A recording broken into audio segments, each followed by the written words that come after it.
Out front, you cover the speaker. Okay. Okay, ladies and gentlemen, we're here in the wonderful home of Mike Golash, who was the president of our union for quite some time, and he was president of Local 689. And he's invited me in to do a live with him and to discuss some things that a lot of people may not know. Some of you will recognize him, some of you will not. He was the president of our union. He's been the financial secretary of our union. He's been a shop steward, comes out of Northern Division and many other places. And we're going to get into all of that. And we're going to discuss, what a strike looks like and what you need to be prepared for, how that works, how it doesn't work, who's affected, who isn't.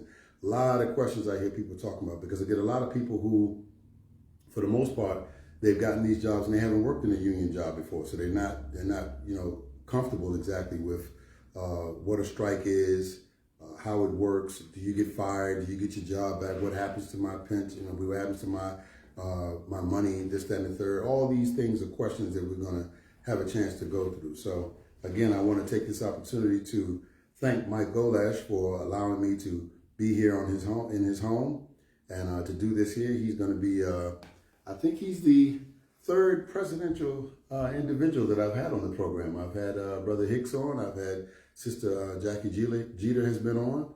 So we've had some pretty heavy hitters on here. And it's great when you get the information directly from them, because that way there's no ambiguity. There's no wondering about this and wondering about that.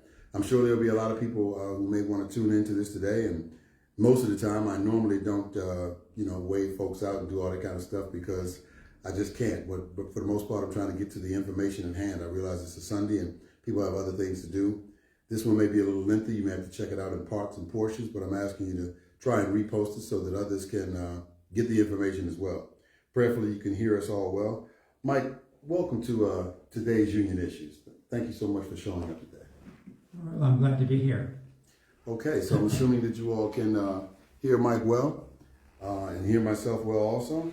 So let me ask you this first question just to get things going. What year did you actually start at WMATA? I started in April of 1976. And what was your reason for coming to Washington, D.C., and from where did you come? Well, I was a student in New York at Columbia University. I was active in the anti-Vietnam War movement there. There was a major student strike in 1968, which I played a leading role in as part of the fight against Columbia's ties with the Vietnam war machine and against racism because of Columbia's efforts to take part of Morningside Park for its use away from the Harlem community. So in 1971, the Progressive Labor Party asked me to move to Washington to help organize against the Vietnam War in D.C. So I moved here at that point. And you ended up getting a job at WMATA. What was your position initially? Well, I got a job in 1976. I started as a bus driver at Northern Division. And how long did you remain in Northern Division? I remained at Northern my whole career. That's the only division I worked out of. Other than working at the Union Hall, either as financial secretary or as president, I always worked out of Northern. So let me ask you this. How many terms were you a shop steward at Northern? I was a shop steward for 2 terms. I was financial secretary for 1 term, and I was president for 1 term.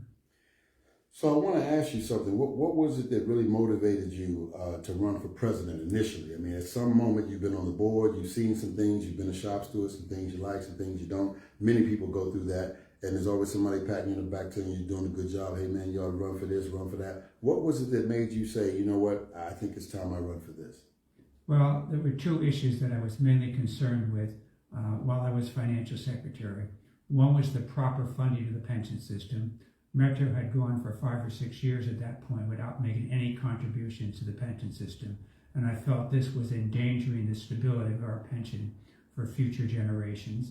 And second, I was greatly concerned about the wage progression system because over the history of working at Metro, progression went from 1 year, which it was in 1973 when Metro first took over, to 8 years, which it was when I became president of the union. And I was determined to try and 1, raise the starting salary for new employees, and 2, reduce the length of the progression. So has that length of the progression been reduced? Yes, it was reduced from 8 years to 7 years. So at the completion of 6 years of work, or at the start of the 7th year, you reach basically called a base pay for operators. So that speaks to some of your goals as in running for president. What was it before you did that made you seek the position of financial secretary? Well, I've been a shop steward for 2 terms at that point. Craig Simpson retired as financial secretary, and I felt I could do a good job in that position. I could play a more significant role in contract negotiations and basically the way in which the authority treated the Metro workforce. So I wanted to play more of a role in that process. So typically, does the Office of Financial Secretary Treasurer get to weigh in or have a stronger role in contract negotiations? Has that been the norm, or was that something rare with you, or how did we get to that?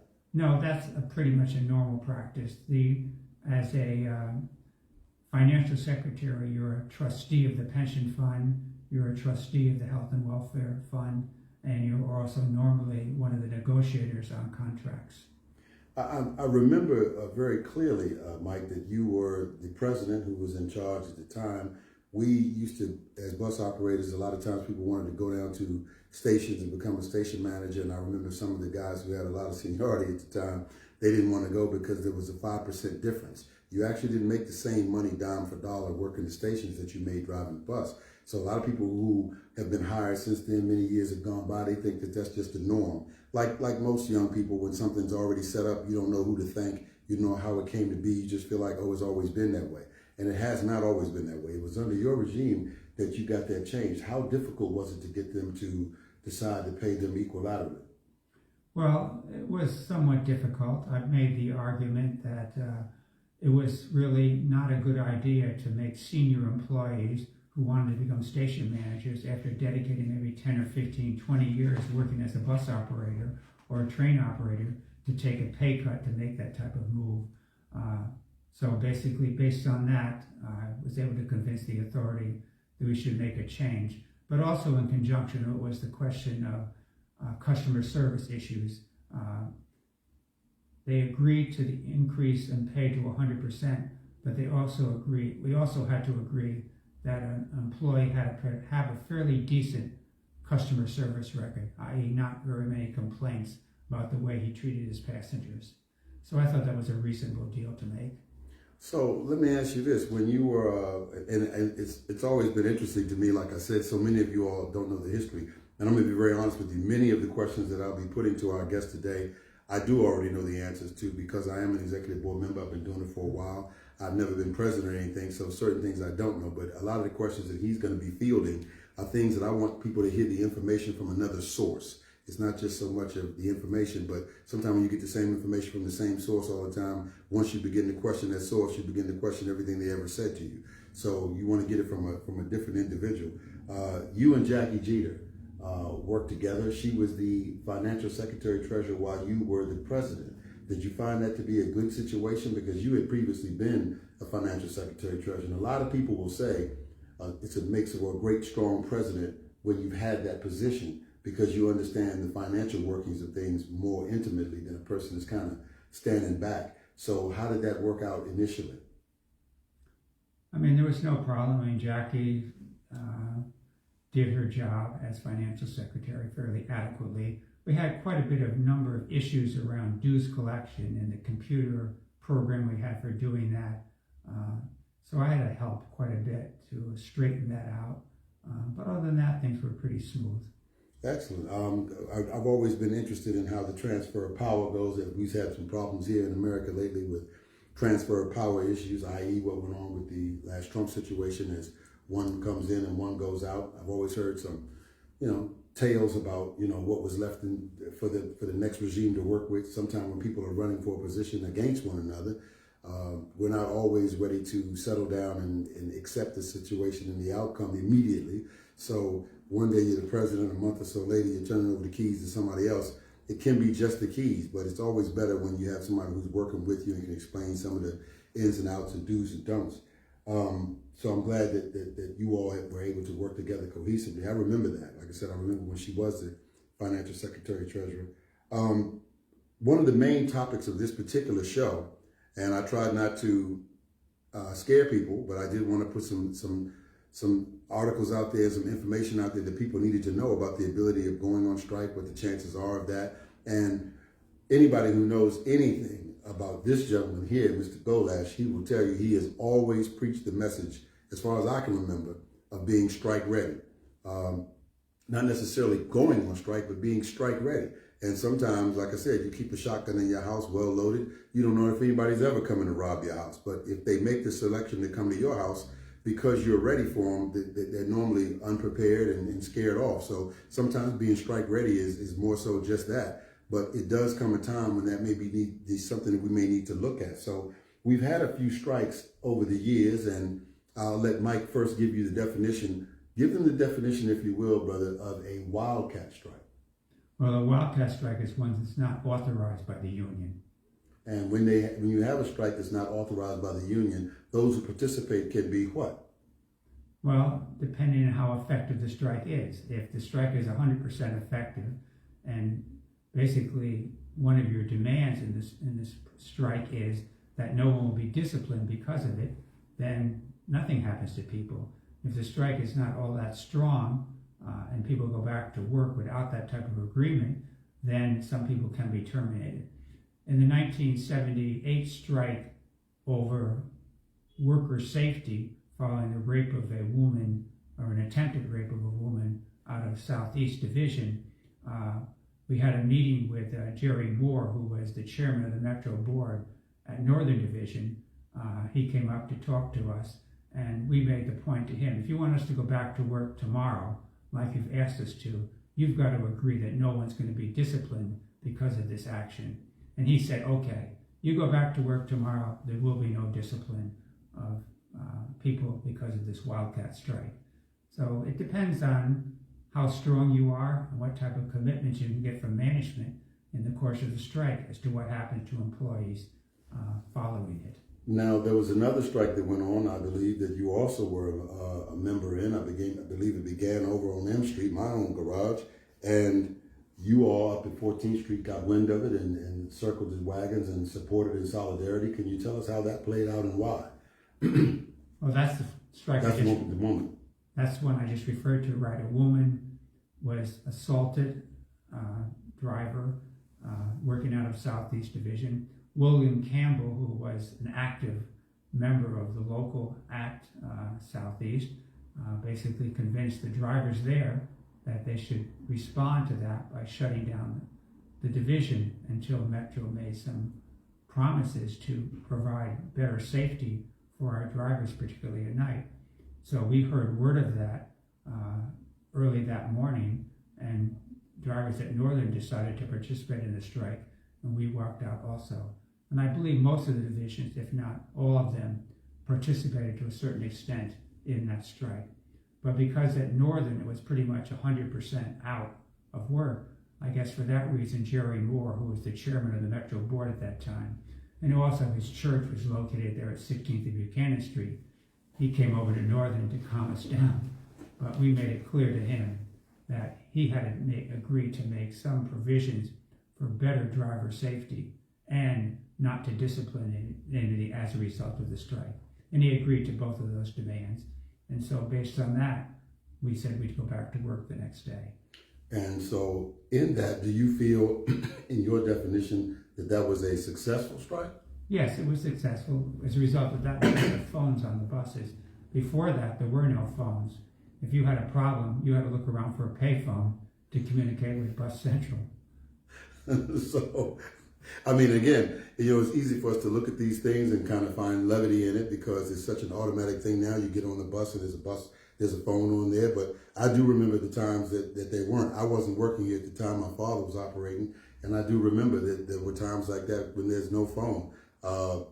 Non sequitur to that, I saw a comedian talking this morning about being married for 14 years, and he thought it was twice as successful as his parents who'd been married for 40 years, because at that time when a man went to work at 6 a.m. or a woman, they didn't come back home until 8 o'clock at night. And they didn't hear anything that went on in their lives with their family, their children. If a child died, you found out when you got home.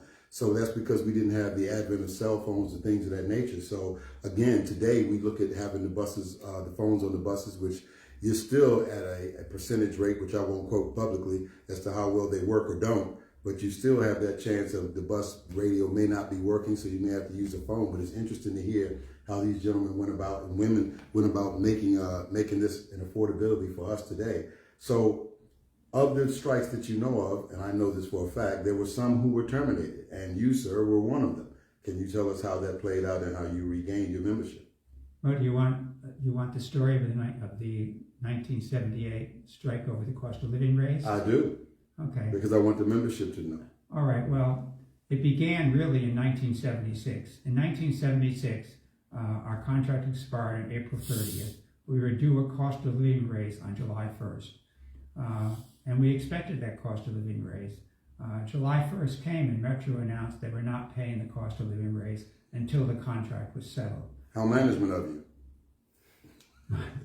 Well, we told Metro, we went to the union and said, look, you've got to get us this cost of living raise. The contract says that whatever's in the contract prior to expiration stays in the contract until a new agreement is reached. Well, there's been no new agreement, so we're due a cost of living raise. George Davis, who was the president at the time, said, no, we're going to arbitration. The arbitrator will give us that increase. Don't worry about it. Well, I'd only worked at Metro for about 2 months at that time, so I didn't have very much influence over union policy. But I told everyone at Northern, I said, look, if we don't get this increase, we're going to be really angry, and we're going to make sure it never happens again. So the arbitrator award came out about 3 or 4 months later, and the cost of living raise was eliminated for July of 1976. And at that point, we said, never again. If this happens 2 years from now, when the next contract comes around, we're going to be strike ready. And we began to tell people, literally from that day, we're not going to let that happen again. If they try to violate the contract, take away a cost of living raise from us, we're going to fight back. And so basically July of 1978 comes around. Actually, Metro announced maybe in the middle of April or June that they were not going to pay the cost of living raise unless a new contract had been resolved. We said, look, we've told you already, we're ready to shut this place down if that's not on our check come July 15th or 16th. So July 15th or 16th arrives, there's a union meeting. At that time, we used to have 2 union meetings a month, the first Tuesday of the month and the third Tuesday of the month. Well, that Tuesday night came around, and George Davis said, well, we're taking it to arbitration again. And Gary Young stood up and said, no, we're not going to do that. We want to discuss having a strike. George Davis said, there's no strike talk at this meeting. This meeting is adjourned. He hit his gavel and walked out the door. Gary Young walked up into the podium and said, I'm calling this meeting back to order. Will anybody like to speak on the issue? So I raised my hand and I explained why we had to have a strike over this issue, and we're not going to let Metro get away with denying us the cost of living. You have to remember, in 1978, inflation, it really picked up. It was similar to the last couple of years in D.C. Inflation was like 8, 9, 12% a year at that point. So to lose a cost of living raise was really significant. So I made my little speech. Ron Kuba, who was a bus mechanic, rose up and said, I move that we strike. And Gary said, let's take a vote.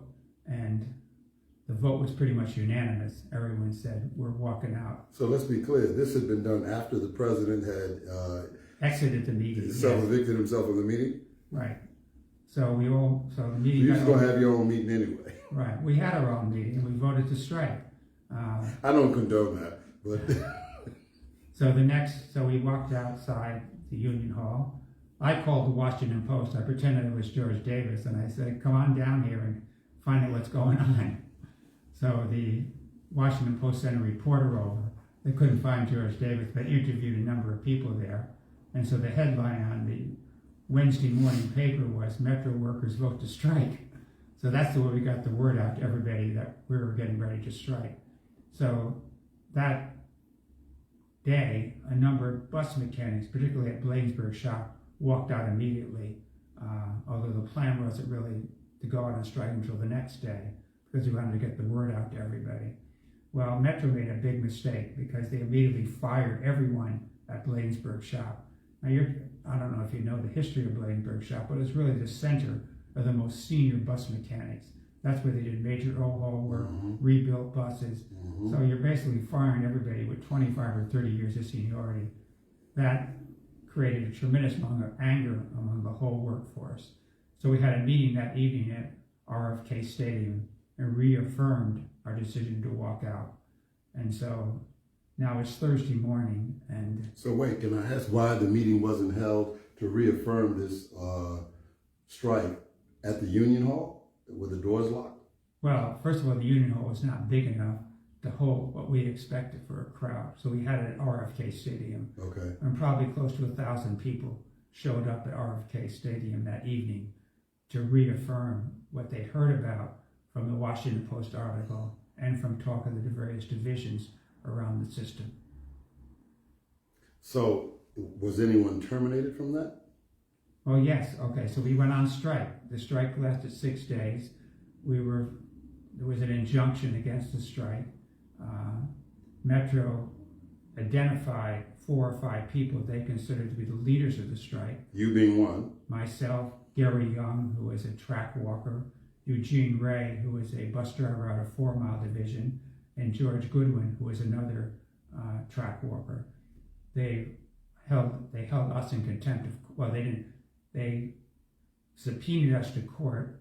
The court ruled that we were in contempt of court by encouraging people to strike and not going back to work when the courts ordered us to do that. So based on that, Metro decided to fire the 4 of us. They also fired this guy named Pop Harris, who was one of the early strikers also. So How did they identify you as being one of the rebel rousers of the bunch? well, I mean, they had a videotape of me speaking in favor of the strike at the meeting.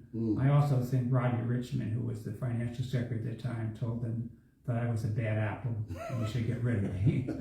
And So were all of you brought back when this came to a close? well, no, we were terminated. Right. The union then voted to take our case to arbitration, and the arbitrator ruled in our favor that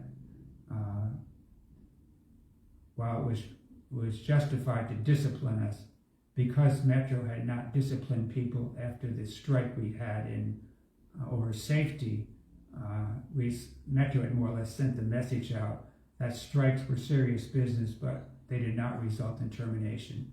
So the question of notice was the arbitrator's argument. If you're going to terminate people, you have to give adequate notice that people will be terminated for a strike. There had been illegal strikes in 1974, there had been that earlier strike in 1978, and no one had been terminated because of them. Therefore, you can't start now with these 4 people. So did all 4 of you come back? yeah, all 4 of us got our jobs back. Pop Harris did not get his job back because he refused to file a grievance. He took the position Metro could not fire him. Well, that was true, but you had to file a grievance to set up the mechanism for getting your job back. So he never got his job back, basically. The other 4 of us did.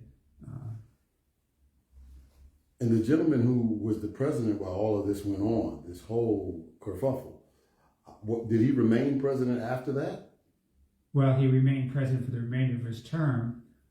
When the next round of election came along, he was voted out of office, and Charlie Boswell became president, and Rodney Richmond, who had been the financial secretary, was also voted out of office, and Jack Thomas became financial secretary. The only person that survived that was James Thomas, known as Tommy. He had been the recording secretary during the strike. He got reelected as recording secretary afterwards. Interesting. So let me ask you this, and I have to tell you, ladies and gentlemen, I mean, I've spent some time with this gentleman. I've known Mike a long time. Mike doesn't particularly care for me. I mean, we get along and all like that. He doesn't know me well enough, as he's told me before, that we need to have some political chats for him to really sediment what he really thinks of me one way or the other. But we've always heard so much talk about the president going to jail during a strike. Our current president, Mr. Raymond Jackson, has stated that he's willing to do so for the membership. as well as his top five, have uttered things along those lines. Even the uptown bankers willing to put on a pair of one-size-fit-all shackles if need be.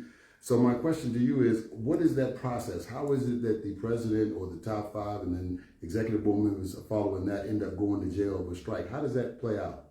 Well, let me give you a couple of examples. On January 1st, 1966, the New York City transit system went out on strike. Mike Quill, who was the president of the union, called workers out on strike. It's illegal in New York to strike, just like it was in DC. The courts got involved, and they ordered Mike Quill, you've got to tell your workers to go back to work.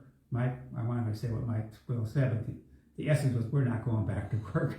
They put Mike Quill in jail. Unfortunately, Quill had a heart attack in jail and died. So that's one possibility. The second possibility is I was involved in a student strike at Columbia University in 1969 over Columbia's ties to the Vietnam War. Again, the university got an injunction, ordered us back to work. I was to stop striking, get back in your classes. We said no, and they took us to court. I got sentenced to 30 days in jail, along with 6 other student leaders of the strike. So how would that work here? Give us modern day science. The same thing could happen here. The strike could go on. It could be called an illegal strike because that's prohibited by the compact. And the courts could say, look, they'll tell the union president, tell your workers go back to work or you're going to jail. Well, the essence of it is if the workers refuse to go back to work, my guess is that the courts, the authority, will make some sort of deal and give in to our demands, and that will be the end of it. There's no way. I mean, I think in terms of being strike ready, the key thing is there's 2 aspects of it. One is that you know what you're fighting for, that everybody is on the same page, and 2, that we agree that we're going to stick together and we're going to keep everybody out of work. So if you have 8,000 people out of work, it's shut down the city, business can't go on, the government can't function, you're going to win. But if the strike is weak and people don't understand what they're fighting for, and some people work and some people don't work, then you'll wind up having the union fined, you're going to have people terminated, and there's going to be serious repercussions for the union. So, but the bottom line is, are we strong enough? Are we committed enough to wage this fight?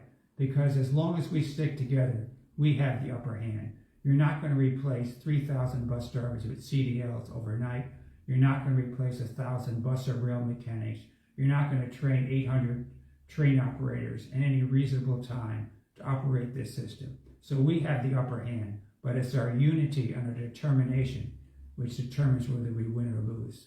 You know, I remember when Carol Popeye Thomas was one of the head folks at the union. He was first vice president, and we had an issue with a young lady who had gotten some urine thrown on her, and I forgot what line it was. It may have been the X2, that with the assistance of the union, basically the operators were walking off the bus, and what they tried to do at that time was get some of their, street supervisors, training instructors, whoever, who had a CDL to fill it out. And I agree with Mike in the concept that if you have strong solidarity, your chances of winning are exceedingly high, especially in an area like this where we do move a great portion of the region, and people's wives, husbands, children, senators, cousins can't get to work. They very quickly bring everybody to the talking table to find out what the issues are. And of course, if it's on the weaker end of things, that's not a good look. So you want to have solidarity in place at all times. How does strike ready affect contract negotiations on both sides? How does that play out? Does that strengthen the president in certain ways? Does it weaken his opponent, just knowing that you are willing to pull the trigger, as they say? Well, I'll give you an example of myself. When I got elected president, the first thing I did, because we were having contract negotiations, had already actually begun, but I became president. I went down and had a meeting with Richard White. I said, listen, Mr. White, there's 2 things I want to accomplish in these negotiations that are really important to me. One is I want to change the way you fund the pension system. You've not been putting money into the pensions for 7 or 8 years.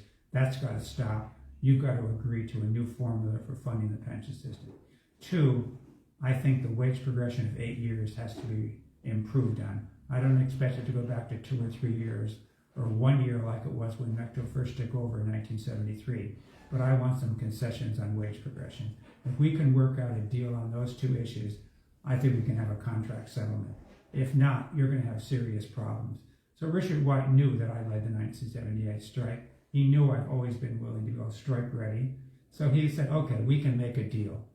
And that was, so I think that the idea that he knew that I was ready to lead a strike if needed strengthened my hand in negotiations, as long as your demands are reasonable.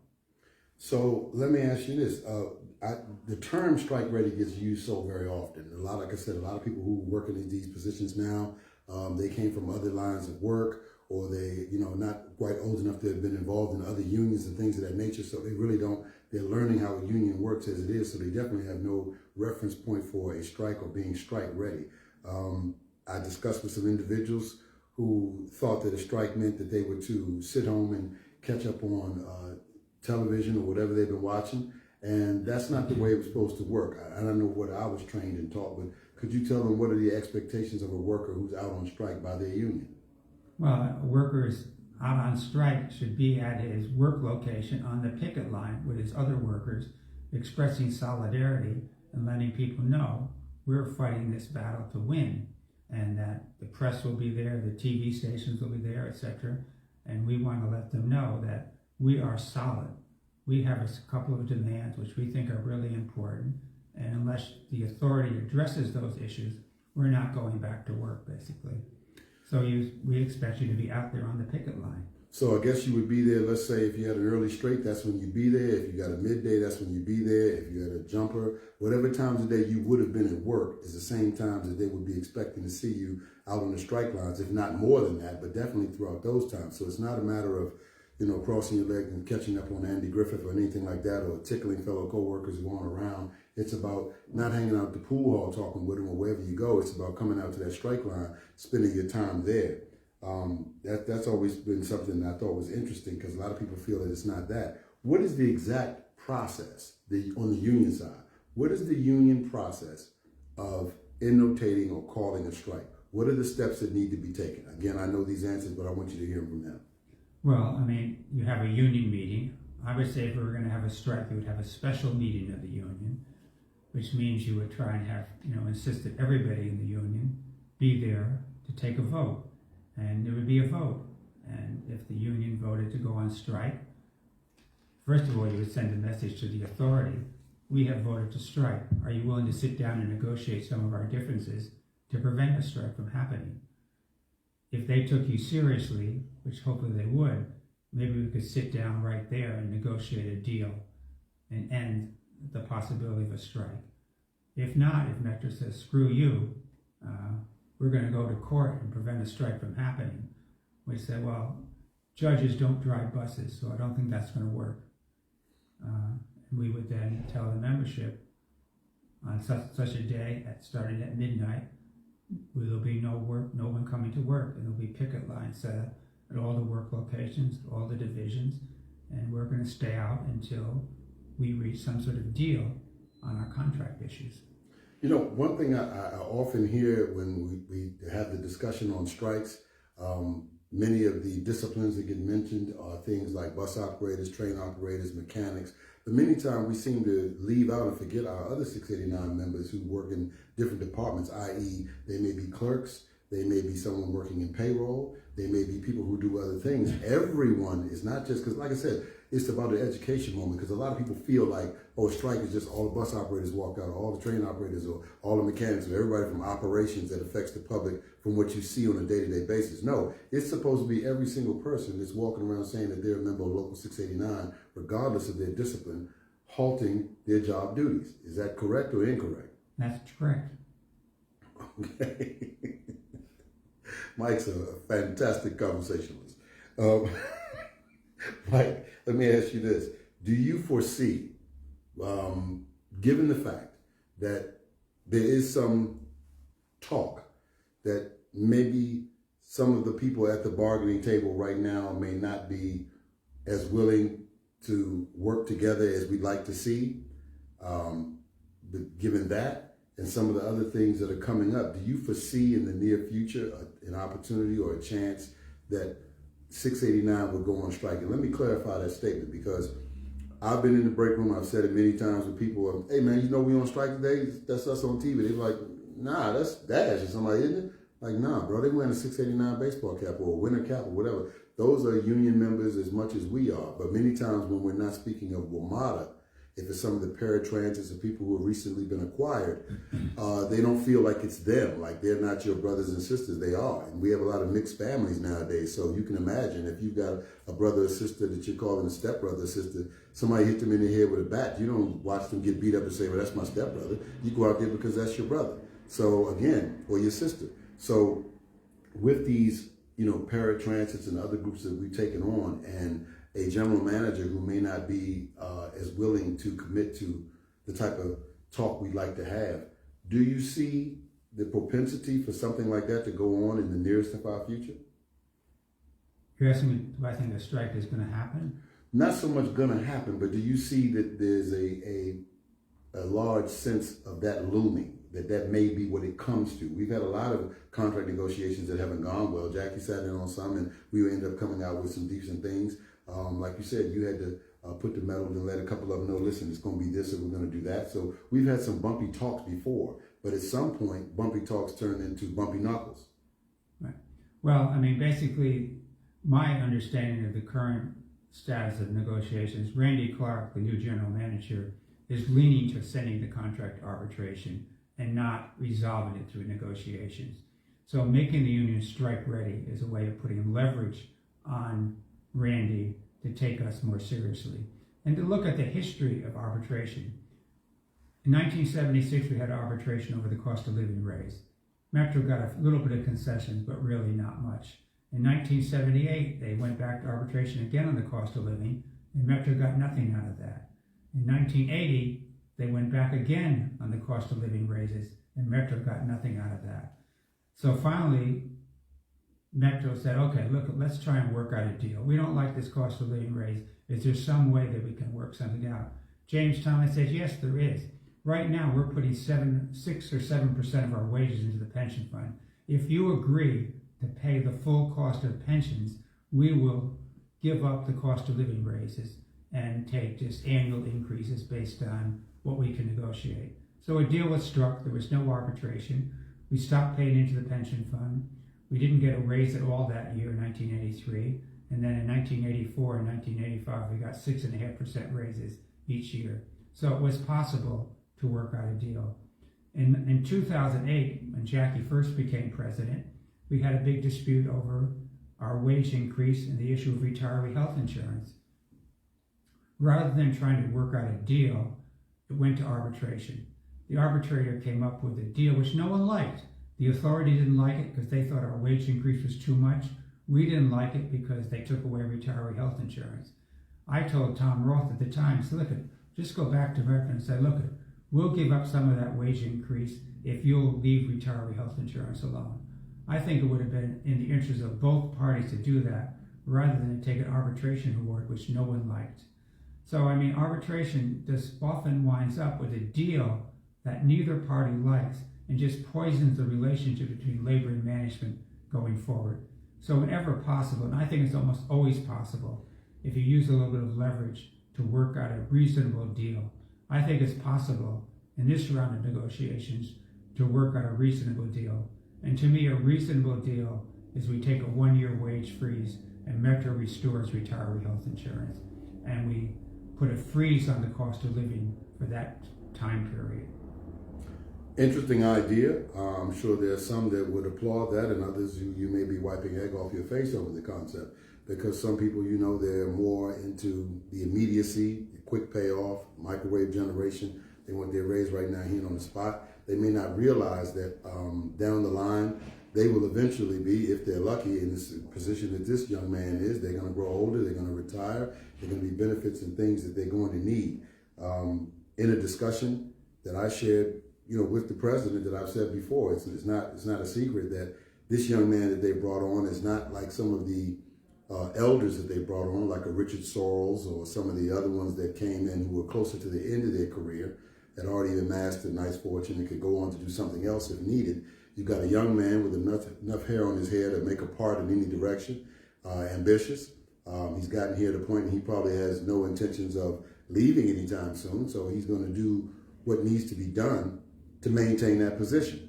If you got an older horse, I mean, you really can't whip him with so much because he knows he's going to the glue factory shortly, either way you slice it.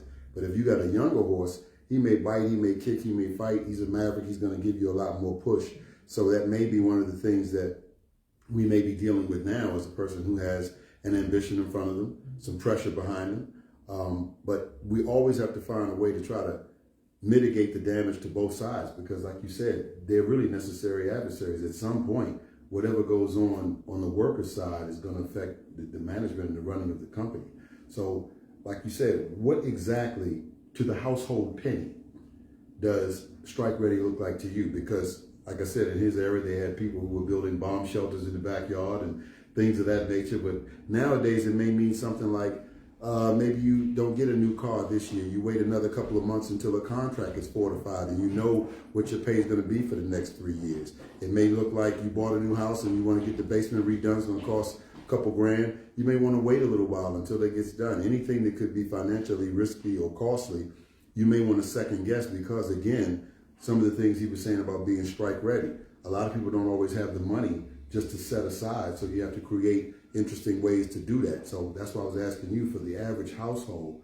And I know you said it before. You said that the average, a lot of WMATA workers are making 100 grand and gotten a little chubby around the belly and they're living good and things of that nature. But what does that look like for the average person that's been here, say, 7 years, 6, 7 years, they're not at top pay yet, or they just got to top pay, and they're thinking now's my time to jump on the overtime or grind a little bit, and you telling me a strike could or possibly be looming.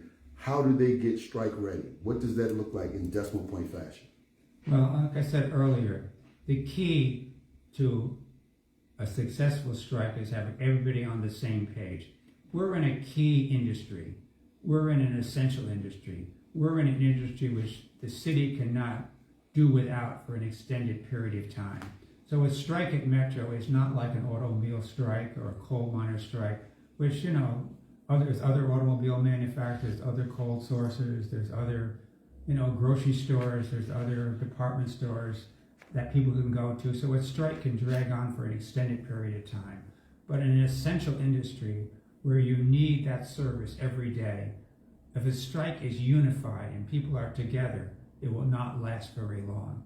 So the key to a successful strike is not saving a lot of money, it's not putting extra money in the bank, it's not putting off buying a new car or your house. It's creating the unity among the workforce to make sure that we're 100% behind this and that we're clear about what we actually want to accomplish. Those are the really two key things: a clarity of what we want to accomplish and internal unity that no bus or train runs during this strike. So do you feel that that's going to be accomplishable, and what are some of the steps you think our union should maybe be taking to make sure that everybody is on the same page? Because you mentioned that a couple of times. We have, as you know, Mike, you're there, I'm there, I see you all the time at the nightly meeting, sometime at the daily meeting when I show up, but you know that the number of members that come to the meeting it pales in comparison to the number of members we actually have. We do have certain magazines and things that we put out, a certain blast that we've done through the text messaging. But what would be some of the innovative ways you think would work to get this new generation and this new group of people connected to hear the same issues and understand them to get on the same page? How would you do that when we're growing exponentially? Well, the first step is you would have every member of the executive board, every shop steward at a meeting at the union hall to discuss why we're going to get strike ready, what our issues are, and what we're willing to fight for. And then once that meeting is accomplished, then you would send every one of those shop stewards, executive board members, out in the field, and they would have meetings with, their division, their work location, and would struggle with people to get an understanding what this fight's about and why it's so important, basically. Metro is determined to change our pension system. They don't like the idea that we get increases every year once we retire. They don't like the type of wage structure that we have. So they're determined to make some fundamental changes. We have to convince our membership we're not going to tolerate that. So, it means getting the people, it means everyone who's on the union payroll has to go into high gear and get out there and convince the membership of the need for this struggle. The union president, the top 5 officers, they all have to be out in the field a lot more than they have been, convincing people of the seriousness of the fight we're getting ready to engage in, and to make sure that we get a good contract out of this struggle. So a question that came up while I was in transit to come and see you was that when a strike goes on and you're a public facility and we've got things that everybody needs as far as transit for us to get back and forth, how do we communicate to the public that this is something that we're doing, or when it's going to happen, or it's not anything about anybody being lazy and not wanting to service, about this is what it's come to? How do we do that and basically sacrifice their mobility but still keep them on our side? Well, I think you explained to them that the wage and benefit package that we have, if we maintain that becomes an incentive for every other group of workers to get a similar type of wage and benefits, basically. So when we had the strike in 1978 and we went back to work, I remember people cheering us when they saw us coming down the street, saying, "You guys did the right thing. You set an example. We're not going to let these bosses get over on you or get over on us," basically. So a strike creates, I think, motion or support within the entire working class for improvements for everyone, basically. So from today forward, we have to be talking to our riders. We have to explain to them, look, this is a difficult job. We expect good pay and good benefits. We've supported your strikes. We went out, supported the Fairfax Connector strike. We supported the Verizon workers strike. We supported the Petco strike. We supported various other strikes around this region. We supported the Teamsters strike, basically. So we supported the United Auto Workers strike. So we're part of a movement to improve the wages and working conditions of all workers. We need your support now. When you have a strike, be it at Verizon or someplace else, we'll be out there helping you. Well, there you have it, folks. It's been quite a lengthy chat. And like I said, I want to thank the gentleman for his time. It's very valuable. He has quite a few things that going on. And I just want to, again, like I said, thank you for Mike Golash for inviting me into your home and allowing us to have this time to talk. I know there's no topic he's happier to discuss than strike readiness, so because he's always been a strong proponent of that. But I would also like to tell everybody, please watch what you're doing, because in these times when management and the union are at wits and doing what they have to do, there probably won't be some of the leniencies that you used to see and that you used to bumping into. We've gotten far fewer last chance agreements. We've had a lot of terminations. They hired a lot of folks, and a lot of those folks that they hired are quite honestly washing out. I'm not saying anything that's a secret. We've had classes of people where there's very few of them still left in the building, and they just graduated not long ago. So because the rules here are the rules. So please watch yourself as you go forward, and don't do as Jeffrey Thompson, the mighty JT, the legend, would say, you don't want to find yourself in a pickle. So on that note, I thank you very much for your time. Mike, you had something last you wanted to add? I just want to say one last thing. One of the key issues in this contract is the question of retiree health insurance. I know it's creating a tremendous division within the workforce between those people that have it and those people that don't. I think the older generation should understand we have to support the younger generation getting retiree health insurance. The younger generation has to understand that retiree health insurance is extremely essential for a retired person. The main reason for bankruptcy among older people in this country is they don't have decent health insurance once they get to the Medicare age. They get Medicare, but it's not enough to cover serious illnesses or long-term hospitalization. Well, again, I thank you so much for your time. I will be continuing the series of today's union issues. I'll try to continue to have exciting guests who can give you information. And remember, as I've always said before, I'm PL Dates, your host, and the truth can stand some scrutiny. Thank you so much for your time. Enjoy this beautiful Sunday.